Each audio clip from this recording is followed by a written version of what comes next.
विद्यार्थियों, आज हम कक्षा 6 के लिए अंग्रेजी में प्यासा कौवा कहानी का अध्ययन करेंगे। एक बार एक कौवा बहुत प्यासा था।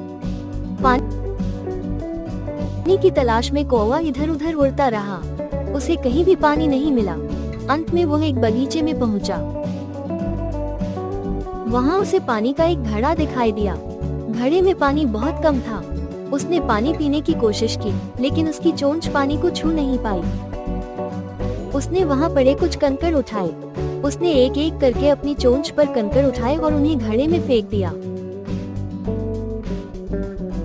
पानी ऊपर आ गया और कौवा पानी पीकर उड़ गया। नैतिक 1, जहाँ चाह है वहाँ राह है। 2, जो खोजता है वो पाता है। हम social media Facebook, Instagram, x और पिंटरेस्ट पर फॉलो करें। हमारे चैनल को सब्सक्राइब करना न भूलें। देखने के लिए धन्यवाद।